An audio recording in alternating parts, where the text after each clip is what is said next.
not practicing to beat somebody.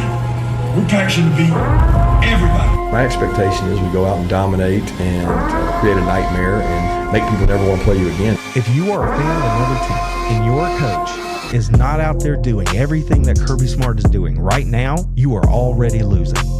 You feel however you want to feel about that. Nowhere to run and nowhere to hide for 4 quarters.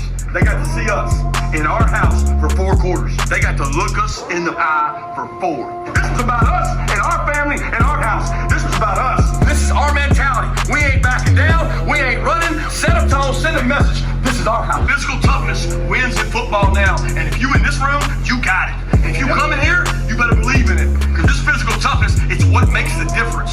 Elite focus. That's all I do to the guy across from me. I'm fixing to whip his ass. Not in my box, not today. It's about us. It's about our family. We attack. You take that helmet and you strike them. And you strike them and you strike them. That's how you get respect. Physically, I will break them. Welcome in, everybody. We are back with Dog Bones, that weekend tradition now, where we spend an hour looking back over everything that happened in Georgia football for the past week. So this week, I thought about it and I was like, I don't know how much we've actually got to talk about. And then I sat down in the chair. This show is jam-packed. There is more stuff going on here tonight than I think I can get through. I'm going to do my best to see if we can touch on it all. But before we do, I want to say welcome in to everybody in the chat. Thanks for being here. Sunday nights are special because I live a little bit more over here in the chat with you guys. Tonight is more of we can take your questions. You can toss out ideas about anything you want to discuss, or you can just play off of whatever it is that we get into here on the stream. And like I said, there is so much that happened this week that was sneaky. It might have gotten past you. So I want to start with Kirby Smart and the fact that he was at the Regions Golf Tournament last weekend. And when you're there, you do the media circuit, you talk to Feinbaum, you talk to the local media assembled around there. And Kirby generally has some messages to deliver while he's over there. And this past week, there was one that jumped all over me. The very first one was when he was with Paul Feinbaum. They were talking about, man, is Georgia slipping, essentially? And Kirby just came right out and said, I don't know. I mean, we've only won 3 out of the last 4 SEC championships, but that's not good enough because we all know that the standard at the University of Georgia is national championships. Now, there's a couple of things I want to point out about this. One, yes, that is the expectation in a place like Georgia, a national championship. But that in no way devalues how Kirby Smart or the University of Georgia feels about being in the SEC championship game or winning an SEC title. It's one of the hardest things to do in all of sport. According to Kirby Smart, it's one of the hardest things to do in any sport, and that's win the Southeastern Conference championship. So let's not just say, see, I told you so. National championships are the only thing that matters. That's not what he said at all. What he said was the expectation is that it's a national championship. And if you don't win that, then that's not good enough. So 2 things can be true at the same time. You can have a great season. You can honor the SEC and its championship crown, and you can still say there's ways we can improve and get better. And that's what Kirby did. So kudos to him for stepping up and saying, that's not good enough. I understand what we've built here. But he didn't say that the SEC championship in 24 and 25, that those things aren't any good at all. That's not what he said at all. In fact, if you look at it, he said apparently all we can do is win the SEC championship right now. That's not good enough. Apparently all we can do is win the SEC title. The championship for the best conference, top to bottom, in college football. High bar. But you know, those are good teams, Smart said. We got beat by a team. We got beat by the team that we beat, meaning Ole Miss. It's hard to beat a good team twice. They beat us. And Notre Dame, that was a really good team. I got a lot of respect for them. So we did not play well, and that falls on me. So he was directly answering the questions there. Georgia lost the last 2 years in the Sugar Bowl, and these were the two teams that defeated Georgia. So he was addressing Feinbaum's question directly. But the larger point there is what I don't want us to miss, and that is that even though they didn't win the national championship, they are still back-to-back champions of the SEC, and they've won the conference 3 out of the last 4 years. And any way you want to slice it, that's pretty good. It's pretty good in my opinion. It's pretty good to anybody who actually wants you to believe that they know something about college football. So am I sounding some alarm about the University of Georgia or Kirby Smart and the fact that somehow they can't get it done? Absolutely not. I think you're a fool to do that.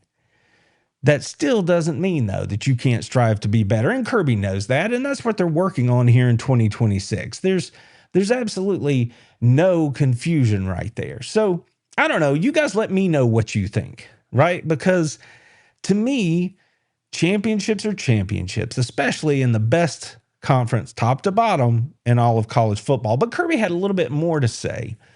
He went on to talk about the change in the portal system and how that's affecting this year's development and team and how he's planning for this year.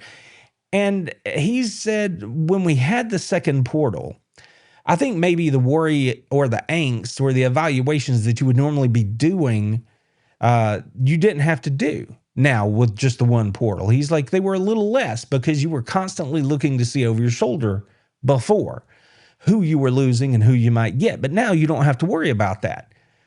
So you don't have to do that. You know, you can just focus on your team. And we've touched on this here on the channel. That's all Kirby wanted anyway. Last year at the SEC spring meetings, he said, I think there's going to be movement on the portal. I would prefer a one portal window, and I would rather it be in January. Well, that's exactly what happened. They lost the second portal in the spring. Now you just have the one, and it happens in January. So you got who you got. Then you go into spring, you train them up, you spend the entire offseason, the summer months, working out, recruiting, doing camps, all that kind of stuff. Then you come back together in the fall and you know who you have. So you can build your team, a philosophy around whatever you have on your squad for that year. That's all Kirby, that's all most every coach really wanted, was to know who was going to be there. So now they know that. So that gives you some solid ground to stand on, if you will, as they move, you know, through the rest of this calendar year and into the 2026 season. Now, this was not the only thing that Kirby had to say while he was at the Regions. He also swung by and chatted with the good fellas over at the Next Round. Now, if you don't know who that is, that's a fairly popular college football show. It's based out of Alabama, and they always make an appearance over there when they're talking about the covering. They catch up with all the coaches that come to the event. And Kirby made it a point to hang in there with them. And the news that he broke this week was about his thoughts on why the Big Ten is doing what they're doing in college football right now, having won 3 consecutive national championships after the SEC had won 13 of the previous 17. And he says, well, I can't figure out what it is. I just think they have a more competitive conference. Like at the top of their conference, there's more good teams. It used to be Ohio State was good. Well, Michigan was really good when Harbaugh was there. He had a great team. Indiana's good. And now they've added Oregon. They got a draw. They have an ability to attract good players. Now, NIL is a factor too, for sure, but so does Miami. They have money. People have money. People have more money, so I think the talent is spread out more thinly. So he went on to say, now, NIL is a factor, but, you know, it's a factor, but so does Miami. I mean, so does Florida. People have money. More people have money, so I think the talent is spread out more thin. Where before the SEC, it was a magnet to that talent. The disparity was so great that it was like you couldn't mess it up. You would win regardless because you were just that much better than the rest of college football. That's how Nick Saban won. They had the best roster. And now it's like, okay, things are more even. And he continued. Now, the other theory is, and this is the one that nobody likes to hear, is a lot of SEC coaches are saying this in my meetings, Kirby says. They say they don't have the grind that we do. There's no way. They play 3 of their 9 games that are hard. The bottom 4 games are not our bottom 4 games. So there's this theory that we're beating each other up, and it's like the intensity, it wears you down. So now what is he actually saying right there? What he's getting at is that top to bottom, yes, no one will argue that the top of the Big Ten is very good. They're very strong. You have Ohio State. Now you have Indiana as a national champion. Oregon's knocking on the door. Michigan's going to be competitive. But then you fall off the table. So the bottom 4 teams that you're playing out of the Big Ten are essentially walkovers. And if you don't believe Kirby Smart, ask Caleb Downs. He said the quiet part out loud in an interview about a year ago, where he came out and said, man, it was different in Alabama. You'd have to get up all throughout the season because you knew they had dudes on the other side. Now here at Ohio State, it's not that way. There's like 2 games, maybe 3, where you think you might actually lose. That's Caleb Downs. That's a guy who is the marquee player in the conference, one of, and he said the quiet part out loud, which is essentially all Kirby Smart's saying here. For some reason, people have a selective memory and they just forget that. They think Kirby just said something here that was completely new. Nobody's ever said it. And somehow he is acknowledging that the Big Ten is dominant. That's not what he said. What he said was that the top of the Big Ten is as good as anybody. But then the rest of the SEC dwarfs whatever the Big Ten has. So to play through an SEC schedule is just different. It's harder. It's more taxing. Look at the number of players drafted out of the SEC versus out of the bottom of the Big Ten. The numbers, the statistics about the teams that these top teams are playing, you can go look it all up. Don't be lazy. Don't run into a comment section somewhere and just scream Big Ten, woo, and the SEC's down. Don't do that. That's a straight up college football bro move. It's weak sauce. The fact of the matter is that top to bottom, the SEC is the toughest conference in college football. That takes nothing away from the fact that the top tier of the Big Ten has been able to go out and win individual matchups and win the last 3 national titles. 2 things can be true at once. It's just been really funny to see how people wanted to spin this statement from one of the faces of college football. And so some people want to use it as a bludgeon to beat the SEC over the head with. And then other people want to look at it and go, no, he's absolutely telling the truth.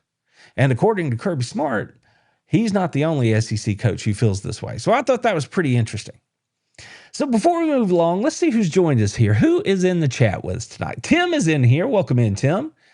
And Carol, I'm glad you remembered Carol. It's good to see you. Timothy's in here. Welcome. No, Tim, not tonight. Tonight's not. That's a move for the How About Them Dogs Plus members at over at Patreon. That is a move where we can come on and have a conversation. That is a move that's coming up later in those exclusive members only live streams. If you're interested in that kind of access and interaction here on the channel, please, I hope you'll look in the description below and check out the link for How About Them Dogs Plus over on Patreon. Come take a look. I think you'll love it. But no, Tim, thanks for the question. But that's the move that's restricted to the people who are choosing to be over on Patreon. So thanks for that question. Steele is in here with us. What's up, Steele? And Scuttlebutt, welcome in from Pearl Harbor. Aloha, friend. Thank you for signing in with us. I really appreciate that. Really, like, I don't even know that I can express how much I appreciate you dialing in from so far away. That is cool. I see you guys are chatting it up in here. I love it. Who is over there? Brayson, welcome in, friends. Good to see you. And You guys are talking about everything over here in the chats, and I love it. All right. So the next thing that happened this week that you might have missed, because I missed it initially, is the fact that Jared Curtis, which is a name you should remember, a former Georgia Bulldog commitment who was the #1 player in this last recruiting cycle at the quarterback position, decommitted from the University of Georgia and wound up signing with the Vanderbilt Commodores. Now, Jared has not been officially named the starting quarterback for the Commodores this year, but there's a good chance that he is going to be named, if not for week 1, soon thereafter. Because we learned that Vanderbilt is paying Curtis $2 million a year as a true freshman to come in and play quarterback for him. Now, let's just get this out of the way right up front. I give Curtis all the credit in the world for saying, you know what, the money's close. I have a commitment from Vanderbilt that the head coach is going to be there. I have an opportunity to go play early. I'm going to go play at Vanderbilt. Fair enough. No harm, no foul. Give you credit for that. But we learned that number, that the money was close, that number was $2 million a year. So rest assured, college football fans, Georgia Bulldog fans, Kirby Smart and the University of Georgia is never going to pay a true freshman $2 million to come in before he's ever took a snap at the practice fields over at the University of Georgia. Quarterback or not, doesn't matter. Not going to happen. So if this young man had an opportunity to bank that kind of money, and by the way, his family didn't really need it, so he can just throw it in an escrow account or something, invest it, whatever, good on you, kid. But let's not get it twisted about what happened here. That was the first thing that came out. The next bit of this story that came out was that Jared Curtis was visited by Diego Pavia last year during his recruitment. Came to watch Curtis play, was sending messages through the media, hey, he needs to come to Vanderbilt. And we learned when Pavia was at the NFL Combine that Curtis told him the following. He says, I'm going to win the national championship that you couldn't win, Curtis said to the former Vanderbilt quarterback. Now, I understand that you are a confident 18-year-old young man. I understand that for years people have told you that you are the best thing since sliced bread. And you might be good like that. But here's the thing. You have to go play through this SEC schedule that we were just talking about for the next, 3 years maybe, at least. And you're going to do that at Vanderbilt. Now, I'm not trying to disrespect Vanderbilt, okay? That is not what I'm attempting to do here. But what I want to point out is that team that went 10-3 last year is not the team that Jared Curtis might be taking the field with here in the fall. And I understand that there's plenty of money up in the Vanderbilt area, up in Nashville. I get it. But if you're paying your quarterback $2 million a year, which a school like Vanderbilt has to do, and you're paying your coach his new big contract, I'm just not so sure that they're going to be able to build a roster around Mr. Curtis that's going to be able to get this mission accomplished. Maybe I'm wrong. But it's squarely on the shoulders of this very young man to go out there and show us that I'm wrong. So we'll see. Again, you want to go make that move? You want to go play at Vanderbilt and stay at home, right? Play in front of your family? Fantastic. You want to take the money that's offered? Fantastic. Just understand that statements like the one you just made about I will win a national championship at Vanderbilt in the next 3 years, that seems like a pretty tall order. Just a little wisdom I wanted to share with you right there. I don't know how that's going to go for you, kid. Something else I want to share with you is the fact that I mentioned it earlier. How about them Dogs Plus is over on Patreon, and everything that I do makes its way over to Patreon. But here's the thing. There's so much more than what you see here on YouTube or what you see on TikTok or Facebook or Instagram or X. Everything that we do is there, including the private podcast, including those exclusive live streams that I was telling you about, where members can come on and chat with me directly for an hour or so. Watch alongs, exclusive giveaways that you will not have access to anywhere else. This is not just another channel. It is the elite option in the world of Georgia Bulldogs football fandom.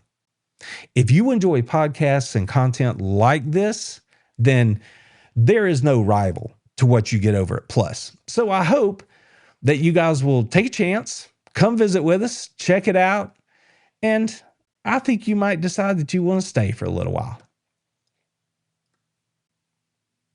The other big piece of news that happened this week was that Georgia landed the commitment of the number 2 tight end in the class of 2027 and the number 1 player in the state of North Carolina, Jackson Dollar. Now, this is a big deal. This is a big deal for a lot of reasons. Not only is Dollar a tremendous football player, clearly he is the best player in his state in this cycle. But first, let's just look at his athleticism. This is a young man who go look at his numbers. They're crazy good. He is built very much like a Caden Prothrow, but maybe a little bit bigger. And that is the next point I'm going to get to. But before I get there, with that kind of build, this is a young man who could have gone and played Division I basketball too. But he opted to play football at the University of Georgia. If you haven't seen his basketball highlights, go find them. He looks like Dominique Wilkins flying down the floor, throwing down the hammer. Again, could have played Division I. But he said, no, I want to go to Georgia because Georgia is essentially the NFL right now when it comes to the tight end position. What do I mean? I mean in the way that they are using it. If you look across the NFL, the teams that have been truly successful over the last 5 or 6 years have prioritized the tight end position and the flex player, that hybrid kind of player that can put their hand in the dirt, but also flex out and act as a wideout, because the mismatches and the things that you can do in offensive systems when the offense runs through the tight end positions with these fantastic athletes, it seems like almost an unfair advantage. And Georgia, more than any other team in college football right now, is not only utilizing that thought process, but they are stocking that room with the kind of players that are all going to have an opportunity to go play in the NFL eventually. And Jackson Dollar is the next one. So they really are on the bleeding edge of what it means to be out there at this position leading the way. And Jackson knows this. So when it was his turn to pick a school, he said, yeah, it's about, 2 hours, 3 hours down the road in Athens from home. And I can go and get coached up by Kirby Smart, compete for championships. And oh, by the way, there's this guy down there by the name of Todd Hartley, who is absolute money when it comes to recruiting this position. If you don't believe me, just check out this number. This is the 7th time, assuming Dollar goes on to sign with Georgia. This is the 7th time since 2021 that a top 4 tight end in the country will have signed with the University of Georgia. When Dollar was asked directly, why did he choose Georgia over the other schools that he had out there to consider, Notre Dame, Miami, he was very, very clear. The very first word out of his mouth without hesitation was, because of Todd Hartley, of course. That's why I signed with the University of Georgia. Look at the track record. Just look at what the man has accomplished. It's incredible. And when Kirby Smart was asked about Hartley this past weekend, before this commitment, Smart came right out and said he is the best in the business. He's a really good recruiter. Those players see a pathway, and we use them. We think they're the biggest weapon in college football right now. And that speaks directly to what I was just saying about the way the NFL is using these players, Georgia is that inside of college football. They are leveraging that advantage, and they are stocking that room with athletes that cannot be matched anywhere across college football.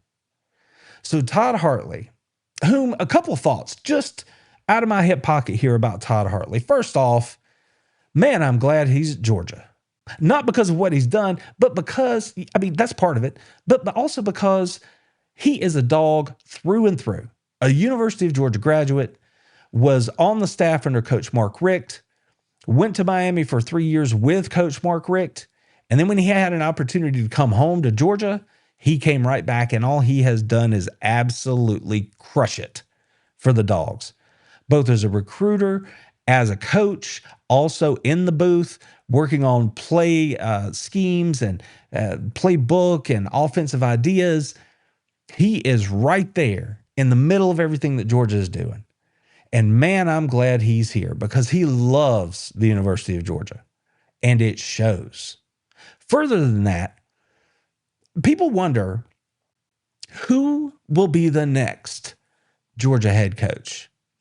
Now, hopefully that's not a question that we have to answer anytime soon. Let's say 10 years from now. So Kirby will have been at Georgia for 20 years. Today, the person I would want to be Georgia's next head coach would be Todd Hartley, because he gets it. He's a hell of a football coach. He's a Bulldog through and through, and he is a fantastic offensive scheme kind of guy. He understands what works right now in college football, and that shows that he is going to be able to continue to learn and adapt and adjust as we move forward. Now, 10 years from now, Coach Hartley will have an opportunity probably somewhere else before then. He may or may not choose to take it. But whenever that day comes, I have no doubt that Todd Hartley is going to be a head coach somewhere. And when that day comes that Georgia's looking for a head coach again, if I were making that list, Coach Todd Hartley would be right at the top of it as somebody that I'm going to at least make a phone call to and see if he's interested in the coaching position at the University of Georgia. We'll see. Everything can change 100 times between now and then. But when it comes to what he's been able to do in Athens, it's hard to find anybody that can match the run that Todd Hartley has had here in his position. And he has just been uber successful, and there's no reason to think that any of that is going to change anytime soon. Speaking of being money, there was some money being thrown around this week, and in a lot of places. I saw where one number said that the most recent Georgia draftees into the NFL were going to end up signing contracts somewhere in the neighborhood of $70 million plus cumulatively. That's a pretty good haul. But see, here's the thing about Georgia and the way they do their system, the way the superstructure works these young men through the system and gets them into the NFL. It's not about getting drafted. If you do, fantastic. It's about that, not that first paycheck in the NFL, but that second contract. And this week, we saw where a couple of Bulldogs cashed in that second contract, or at least the bridge to it. And they're doing pretty good too. Jalen Carter just had his fifth-year option exercised by the Philadelphia Eagles, somewhere in the neighborhood of $27 million to play next season. And he has earned every bit of that so far. There's no doubt that, barring something unforeseen, Jalen Carter is going to have a massive second contract after this year's over. They'll just keep resetting the sliding scale of who's making what in the NFL, but when his turn comes, Jalen Carter is going to be right there at the top of that heap. Another Bulldog that got some really good news this week was Nolan Smith. He also had his fifth-year option picked up by the Eagles to the tune of $13.7 million.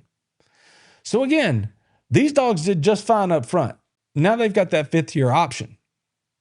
And Smith, let's just call a spade, he's had some injury issues in the league. He hasn't been able to produce as much as maybe he had hoped to.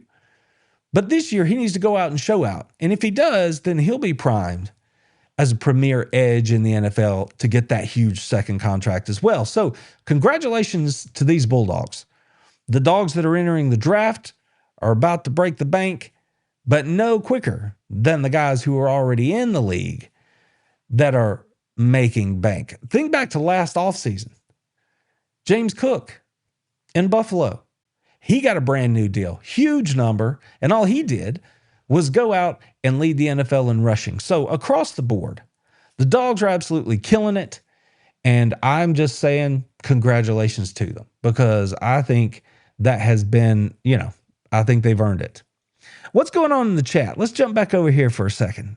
Angela, welcome in. It's good to see you. I appreciate you jumping in with us. Tim says it's just statistical. It's an impossibility. It's really a statistical anomaly to be as successful as we are currently. I assume maybe you're talking about the tight ends, but either way, you're right on a bunch of fronts there, Tim. There's no doubt. Carol's saying hello to everybody. I appreciate that. Bruce, what's up, Bruce? It's good to see you slip in here, friend. I'm glad you could make it.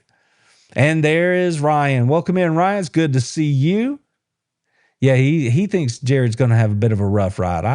I would not argue with that too much. Oh, my goodness. Yeah, Bruce, I want to see him get after old Curtis, too. I think he'll be starting by the time Vandy comes to Athens. I think that's going to be not a great day for Mr. Curtis. That's just me making a historically influenced prediction there. But no, I don't blame him for doing whatever he needs to do. Again, no issues at all, but he's going to learn in a hurry that as you become an adult and you start to make these choices, those roads, they will lead you somewhere. They have to play out. They have ramifications. And Mr. Curtis is going to learn pretty quick the ramifications of his choices. So, but again, good luck to you. I wish you the best with the choices you've made. Let's see. What else we got going on in here? You're right, Bruce. There is no equal to our tight end room. That's for sure. Got it. That's the thing to work. Okay, here we go. Yep. This is the best time ever to be a Georgia Bulldog. I can remember being in school in 1996, 97, 98, 95, 96, 97. And because I graduated in the spring of 98. And I was like, man, Georgia, I want you to be better. Because, they were 8 wins, 9 wins, 10 wins was fantastic. Loved it. But I was like, oh, I want to be so much better. And then Mark Richt gets there and I'm like, hey, we got a shot to get this thing done. And it just never happened. But the Dogs averaged 10 wins over Richt's 15 years in Athens, which is pretty damn remarkable. And then, of course, they just stepped up again when they hired Kirby, and he has taken Georgia to a different level. So there you go. I mean, you cannot underestimate what it is that Kirby's done in Athens. There's no way around it. Cruiser Dog, good to see you in here. Welcome. I don't know that I've caught you in the chat before. I appreciate you being here. Thank you. Who else has jumped in here with us? I mentioned Steele before. That's right. Grilling hamburgers, Steele. Oh, killing me. I'm not even going to go down the food road. I got to have dinner. I'm not even going to do that. Don't kill me, man. I got work to do over here. Oh, I appreciate that. Thanks, Cruz. Thank you for that. I appreciate it. I appreciate that. And we're glad you're here. And Sundays, again, Sundays at 7 and then also Wednesdays at 7 if you're free. We'd love to have you there. And like I mentioned earlier, over on Plus, we do even more live stream activities. So if that's something you're interested in, I hope you'll check it out. All right, moving right along. What else happened this week in Georgia football? Well, this next thing is something that I saw on social media from our good friends over at UGAsports.com. Patrick Garvin put it together. Roddy and the boys got it posted up on the website. And I wanted to talk about it with you guys tonight because I have thought about this before, but I've never put one together for myself. This is the third year that UGAsports.com has put together this list, but this is the all Georgia team of current NFL players. Now, this article's free over on the website, so head on over there and check it out. And you can get the full readout on what it is and how they picked it, and you know, the number of players in the league, all that stuff is over there. It's great. But just to run through it and talk about it, let's just look, because I've spent the last month easy talking about Georgia's draft potential, both this year as well as what's in the pipeline, how talented Georgia is, and what you can look for Georgia to produce over the next few years, the next wave of Georgia Bulldogs in the NFL. And I thought this fit right in perfectly with that, because over the last 10 years where Kirby has been successful, a lot of these players had a big hand in that success. And now they're in the NFL doing their thing and dominating on Sundays the way they dominated between the hedges when they were at Georgia.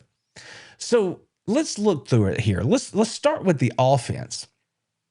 According to Patrick over at UGAsports.com, here is the offense 2026 all Georgia NFL team. At the quarterback position, you have Matthew Stafford, the reigning NFL MVP, as your starter. Backing him up, Stetson Bennett, only a two-time national champion. So that's pretty good. Then you've got James Cook.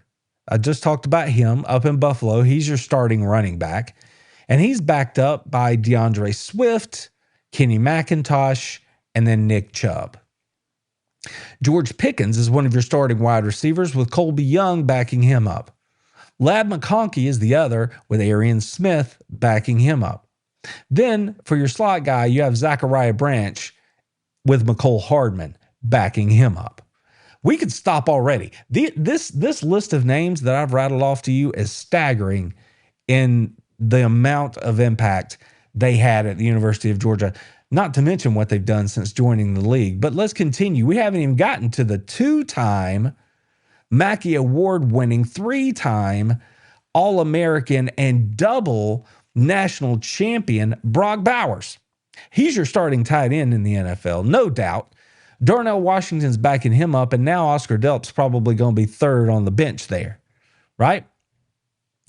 Andrew Thomas, he's one of your offensive tackles with Monroe Freeling backing him up. Amarius Mims is your other. Broderick Jones got his back. Tate Ratledge, one of your starting guards with Micah Morris backing him up. And Dylan Fairchild, yeah, he's your other starting guard. And Micah's going to swing over there and do double duty at either position. Then you've got Jared Wilson as your starting center on this all-Georgia team among NFL players with Cedric Van Pran-Granger backing him up. That group is crazy. People talk about Georgia and they think defense, but just look at the kind of players Georgia has recently put into the NFL. The majority of these young men got there under the tutelage of Kirby Smart. Just think about the impact they had, not only at the University of Georgia, but also in the NFL. And that is pretty impressive. So that's the offense. So who is handling business over on the defensive side? Well, Trayvon Walker, overall number one pick, recently also just signed a mega second contract in the NFL. He is one of your he's your starting defensive end. He's going to be backed up by Mykel Williams and Tyrion Ingram Dawkins. You've got Jalen Carter as the starting defensive lineman, Warren Brinson backing him up. Jordan Davis just got paid a couple of weeks ago with a second contract with John Jenkins backing him up. Devontae Wyatt, who signed a big contract the first time around and is in good shape for a second, as your other starting defensive lineman. Christian Miller is backing him up. Roquan Smith, Butkus Award winner, right? He is your starting middle linebacker with C.J. Allen and Smile Munden backing him up. Nakobe Dean is your other starting inside linebacker with Jalen Walker and Azeez Ojulari backing him up.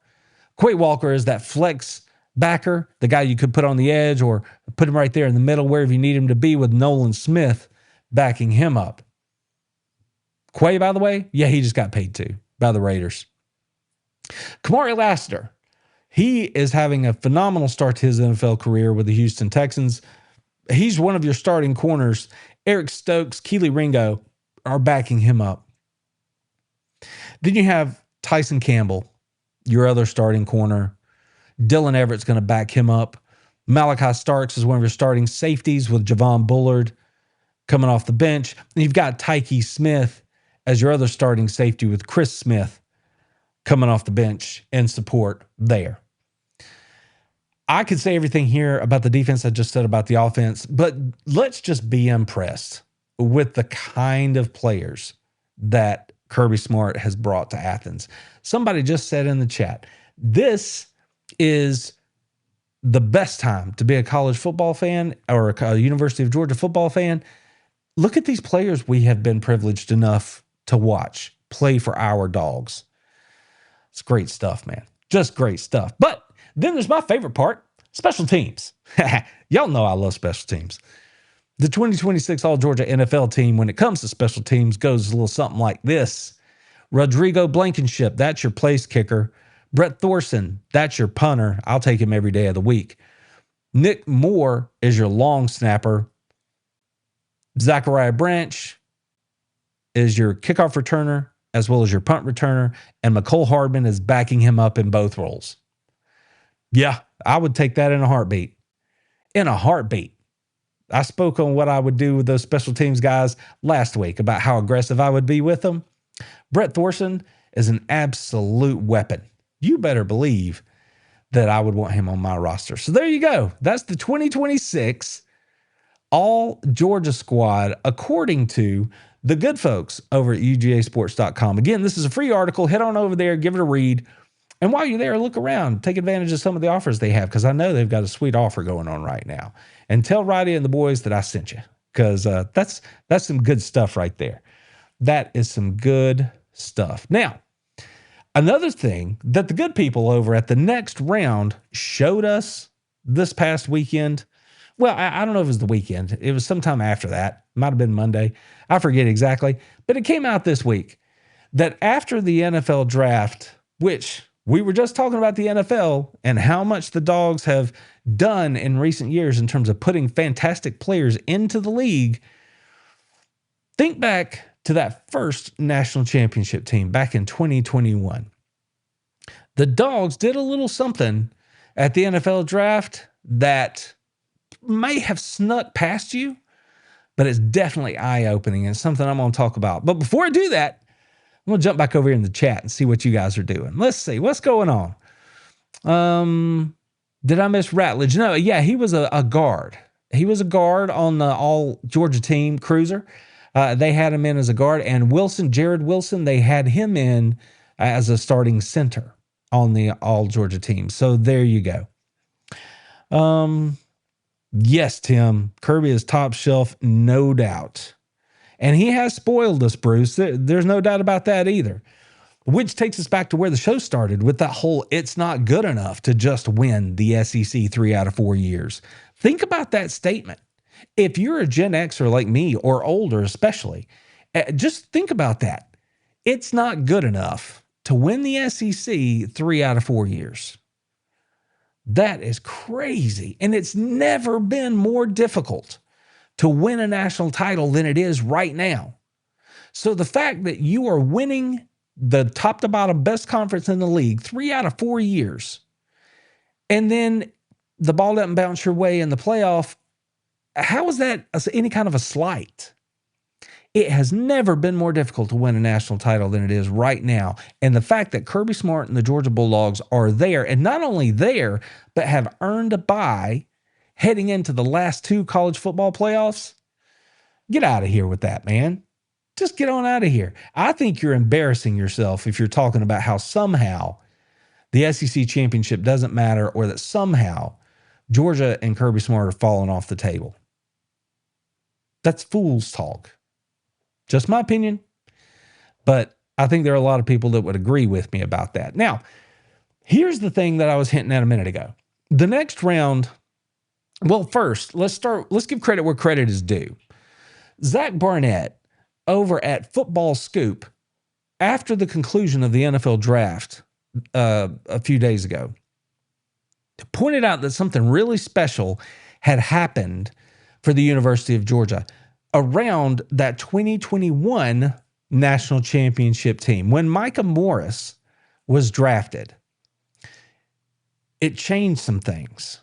Keep in mind that, yes, Micah Morris was not a starter on that team, but he did play. He played in 2 games that year and then wound up taking a red shirt. But he was on the team and he contributed to Georgia's national title run. So when he went off the board in the NFL draft, Barnett wanted us to know that Georgia has now ascended to the top position of all time, modern college football. The 2021 Georgia Bulldogs team has now had 45 players drafted, the most off of any single team ever. I have said more than once that the Dogs had the entire defense drafted. But now that's kind of a throwaway line because it's not just the defense. 45 players off of that roster got drafted. That's damn near half the team. So when people talk about this is a different landscape of college football right now than it was in 2021, there's your proof. I mean, nobody in college football is going to have this happen. Not under the current rules of the way players can move and things like that. Nobody. Alabama held this position, and when Micah Morris got drafted the other night, that pushed the Dogs in front. Excuse me. An offensive lineman who saw action in 2 games that season while redshirting, Morris became the 45th player drafted off of Georgia's 2021 national title team.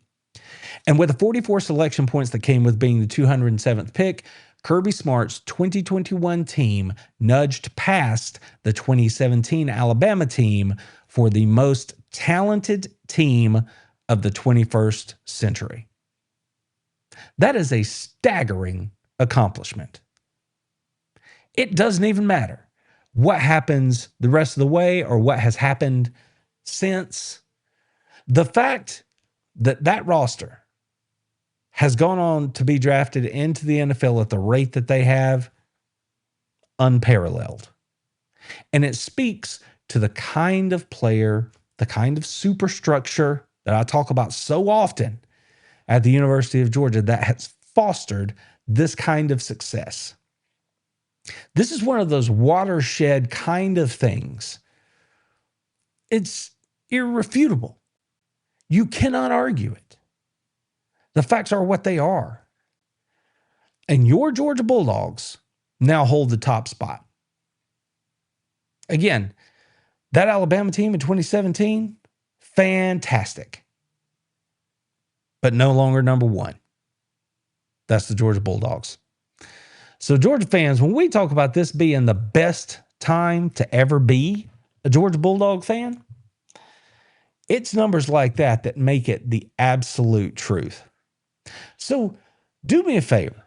Do not allow yourself to become cynical, to get caught up in the day-to-day, he said, she said, college football bro nonsense about what we're dealing with as Georgia Bulldog fans right now. That is your reality.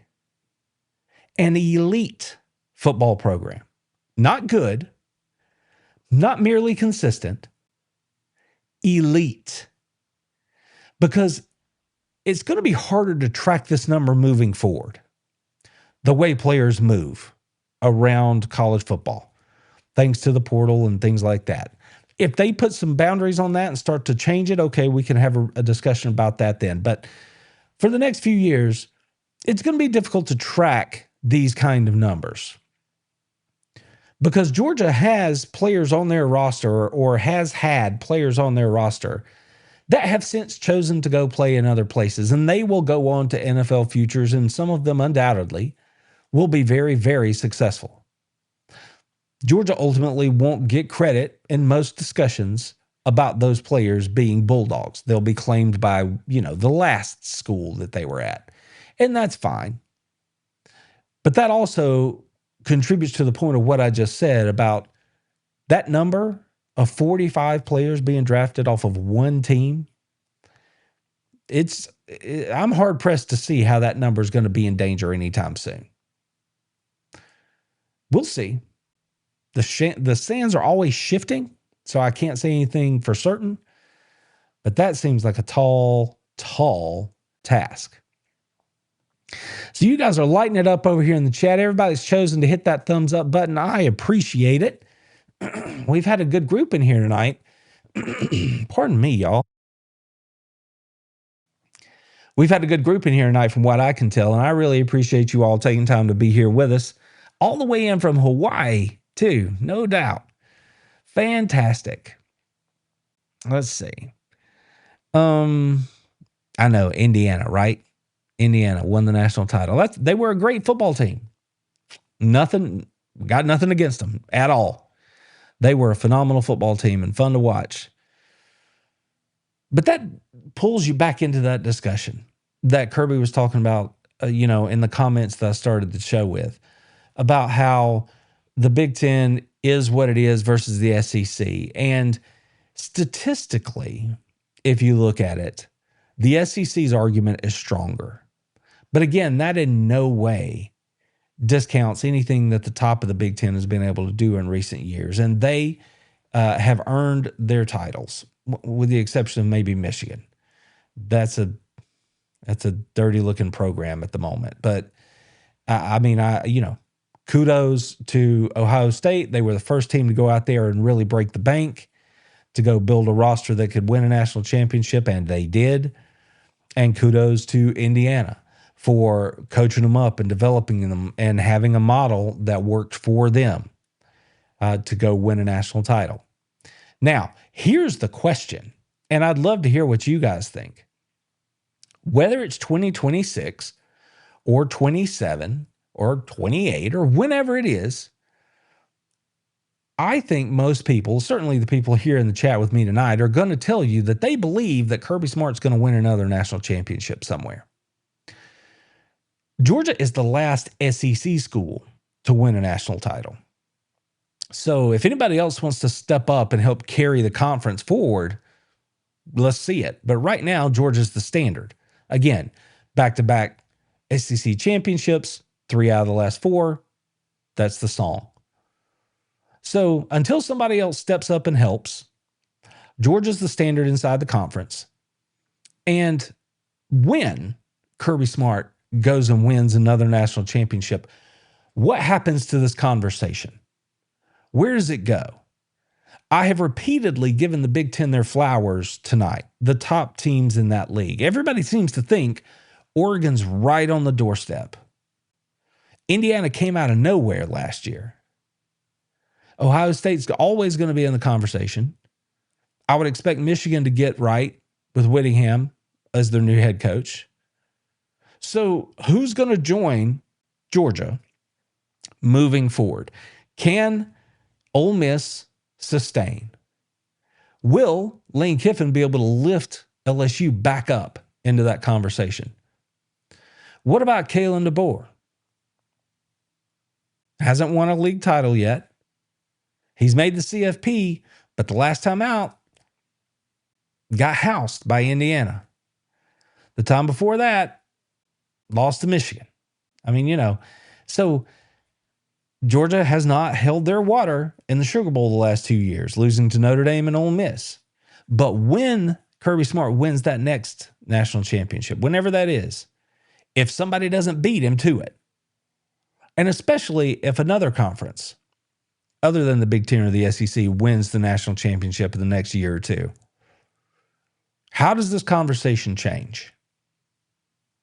From where I'm sitting, I think it'll just I'll look at it and say things are the same as they ever were. Georgia didn't go anywhere. They were still the same program. They were still crazy talented. But like I said, this is the hardest time to go win a national championship because how long the season is, the attrition that occurs, It's a game of matchups. Once you get into the playoffs, literally anything can happen. So there are people who make a whole lot of big, bold claims about conferences. Now, I'm not in any way arguing for the SEC here. I'm talking about Georgia as a whole, like as a unit, the team, Kirby Smart. If they go do it, it changes nothing in my mind about who and what Georgia has been this entire time. But I think it would do a lot of damage to the people who are arguing that the Big Ten is somehow the best conference, top to bottom. Because, again, statistically, that's the SEC. By any metric that you can trace, top to bottom, the best college football league in college football. And if they start winning national championships again, whenever that is, well, now that would shine a bright light on the fact that, yes, in fact, there are just 3 or 4 teams at the top of the Big Ten that can actually do damage, and everybody else is just kind of along for the ride. But in the world of the portal and NIL and things like that, who knows? Maybe Northwestern or Purdue rises up and wins the national championship. But I'm not going to be making any bets on that. I can guarantee you that. So I just think that'll be an interesting discussion whenever that happens. Yeah, you're right, Bruce. Gunner does not get enough credit for what he did last year. It's so weird because right now everybody's putting out a bunch of different, here's what I think, kind of posts. So you've got power rankings post-spring. You've got 2026 preseason polls that are way too early. I've seen Georgia everywhere from 1 in those national preseason polls, from 1 all the way down to 8. And in the power rankings, I've seen Georgia inside the conference, they're still right there at number 1 or maybe number 2. But when you look at them nationally, I've seen them slide up and down the scale on the power rankings too. When you look at Gunner, I mean, I sat here a couple of weeks ago and said he's just constantly being overlooked. I understand he can improve, but he's in year 2. He's bringing back a lot of his team, and there are ways that they are definitely better than they were last year, at least on paper, heading into the season. This is a young man who was over 80. I forget the number exactly, 85, 86, 87% QBR, and people still look at him and go, he wasn't any good. He didn't get it done. And I've said repeatedly, and I said last week, Gunner Stockton is not the reason Georgia lost anything last year. He's the reason they won games that they probably shouldn't have. So I agree with you 100%, Bruce. He doesn't get nearly enough credit. Just because he doesn't look like the guy that you want him to look like, people want to give him a hard time and overlook him. I saw a quarterback ranking this week, the top 5 quarterbacks in the league. I had said prior to seeing this, you guys can go check the tape. I had said you'd be hard pressed to find anybody that's going to put him higher than 5. And in fairness, I saw that happen this week in terms of the best returning quarterbacks inside the SEC. Somebody had him, it was at number 4, I think. But he's still just an overlooked guy. Maybe they want it that way. I just think that Kirby Smart has a bit of I just think he has a bit of a feeling about it. I think he knows what he's got in this team. And I think that he's feeling pretty good about it. Because he said something the other day that jumped out to me, and I don't remember. It may have been with the next round guys. He said, it was with the next round guys, because he made that statement about how the Alabama teams from the mid-teens, 2012 to say 2017, whatever it was right there. He said those teams would beat the dog out of all these title teams right now. And he's absolutely right. Okay? Absolutely. And he went on to say, though, that he was talking about the way these teams are coming together and the way they're evolving and how it's all being played. And he's like, those teams would have dominated, but that we can't build those rosters now. And the playing fields are more level. And it is just, the landscape of college football is shifting so fast, and to be able to sustain and maintain the way Kirby has at the University of Georgia is something that we should never just sort of gloss over. Just shouldn't be able to do it.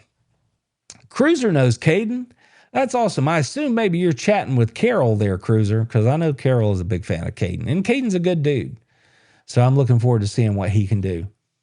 Cole, welcome in, Cole. He says, I can remember dapping up the Kobe after he got his ring at the 22 spring game. Yep, making $50 million in the NFL. It's great to see that. That is so awesome. They're doing so well. No one Kiffin. LSU is Ole Miss. That'll be interesting to see what happens there. I'm working on getting us a little insider information about the LSU program. Watch this space. We will be back. I will announce everything as I always try to do. But just know I've got some things on the stove. Some stuff's working for us. Just so you know. I agree. If we could have said this last year, but if this combination, if Mike Bobo and Gunnar Stockton managed to go win a national title in 2026, it's over. It's over. Those are the two dead horses that Senegal, college football bro, Georgia Bulldogs fans love to beat. It's so lazy.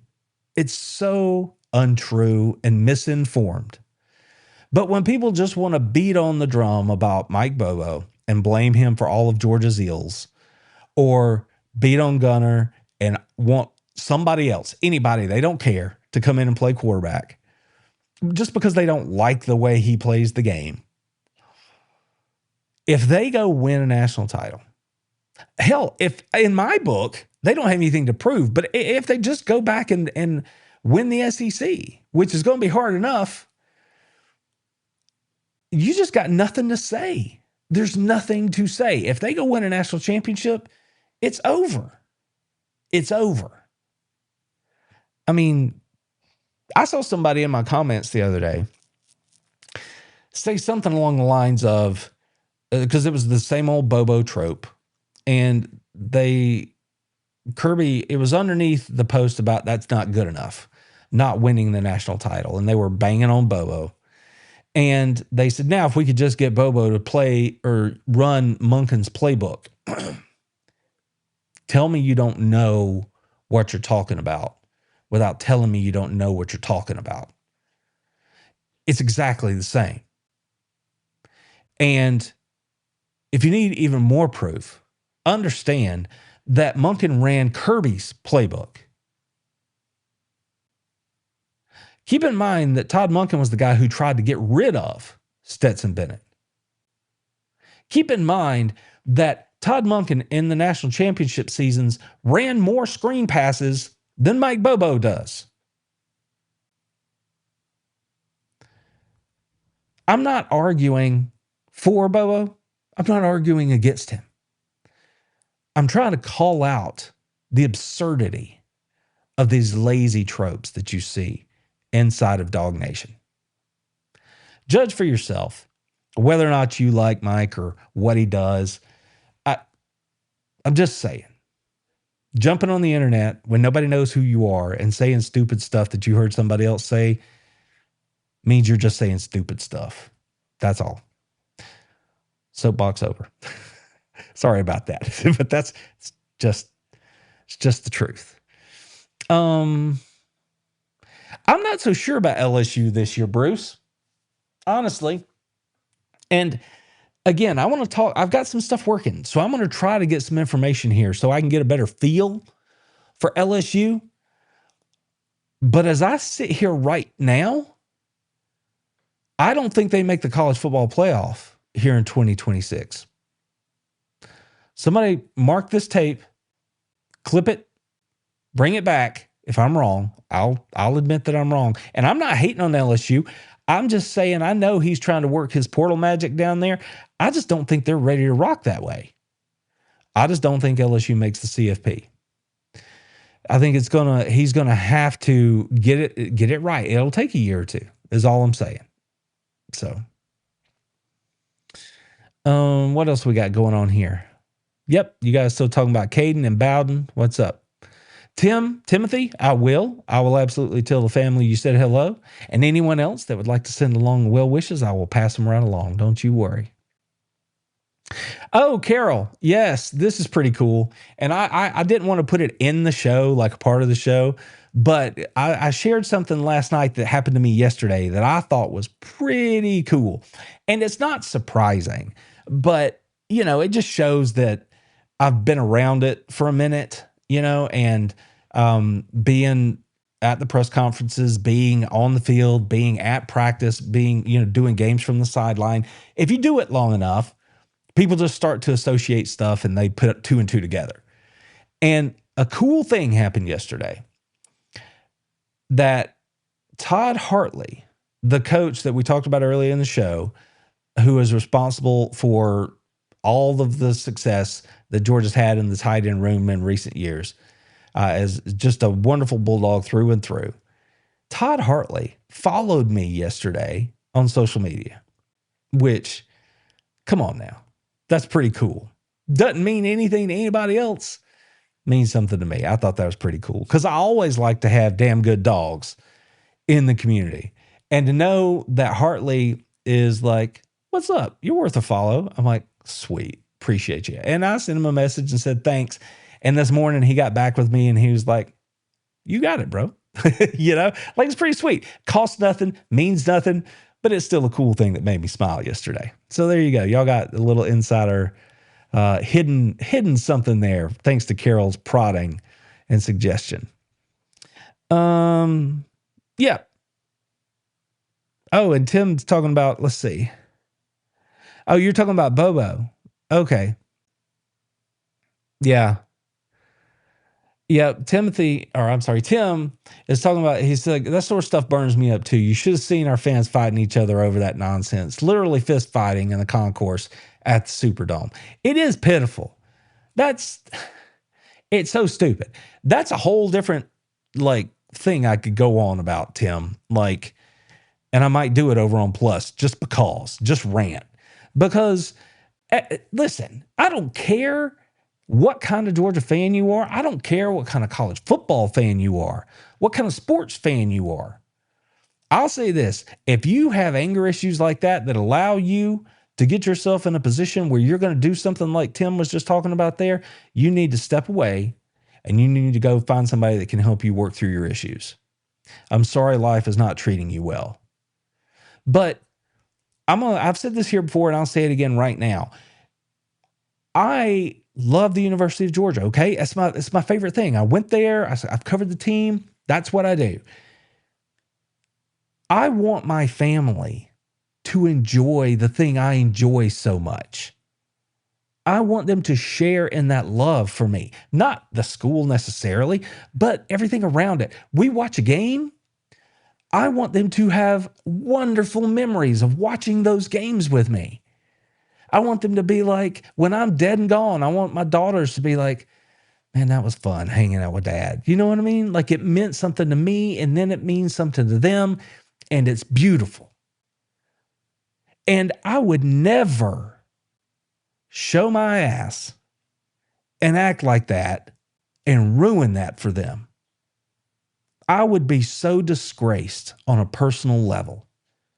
So if you can't handle sports that way, I'm just encouraging you to go find help. Do something. You and I are not out there practicing, okay? You and I are not lifting all those weights or running all those stadiums. Breathe. Keep your family the priority. This whole part of the show is probably going to get me canceled by half Dog Nation. That's fine. I believe what I believe, and y'all got to calm down. But if you're going to have a discussion, an argument, at least have it be based in fact. And I know that in today's world, even that's a big ask, but I'm just saying. All right. Sorry, y'all. Again, Tim got me all fired up right there. Oh, man. And I will, Carol, I will tell the family I said hello. Or you said hello. I'm sorry. I will absolutely do that. Absolutely do that. All right, guys. I appreciate you being here with me. It's been over an hour. We've hung in here for a long time. Y'all got me on the old soapbox there a couple different times. But that's what this show is, because I love to be able to react to whatever it is that you guys say. And I never know exactly where that's going to go, but I do have opinions. And they say that opinions, people want to know what you think. Well, that's what tonight was. That's for sure. That's for sure. Yeah, absolutely. Tim, absolutely. No one wants to win more than the players. If you think that you or I, whoever, you think you care more about winning than they do, when it is literally their livelihood, come on, listen to what you're saying. Listen to yourself sounding so ridiculous. Especially if you were an athlete. If you ever played the game, you know what goes into it. Don't disrespect the game that way. Don't disrespect the game. Don't disrespect the game by arguing that you care more about the result than the people who are in the arena. As you sit on the couch and slam your favorite beverage and another bag of chips. Don't make yourself look that foolish. It's disrespectful to the effort of the players and the coaches. It's disrespectful to the university. But more than that, it's disrespectful to the game. Don't do that. Oh, I just keep climbing back up on my soapbox, don't I? What's up, Himsel? Good to see you in here, man. I'm glad you could make it. Says, I'm worried about kick returns and punt returns. Me too. The special teams, they must stay intact, and we got to get athletes. We must execute. No, 100%. On the last, it was the last show or the show before, I said the whole bit about how I would be more aggressive with the players that they have on special teams. I need more from our special teams unit in terms of explosive plays. What we saw in the SEC championship game, blocked punts. What we saw against Marshall, blocked punt, right? That's what I want. Except I need it in the return game too. I need it a kick return and punt return. You've got those athletes, let them go be great. There's no reason that Georgia should not dominate on special teams with the athletes we have. So 100% agree with you, Himsel. Absolutely. Have a good night, Cruiser. Take care of yourself, friend. I hope to see you back in here more often. I agree with you 100% there, Himsel. All right, everybody. Hey, thanks for bumping up the thumbs up to over 20. That's cool. I appreciate it. Somebody even dropped a heart in there from what I can see. Thank you for that. I appreciate that too. Again, we will be back Wednesday for another live stream. We'll get videos up across the board wherever we need to, short form or long form, as we have cool information or something to talk about between now and then. And if I don't see you again before the time, see me next Sunday night right back here for another edition of Dog Bones. And go check out Plus. I think you'll like it over there. Again, it is the elite option in terms of Georgia football coverage. Independent Georgia football coverage here on the interwebs. Until next time, y'all take care of yourselves, your friends, your family. Take care of each other. And as always, go Dogs!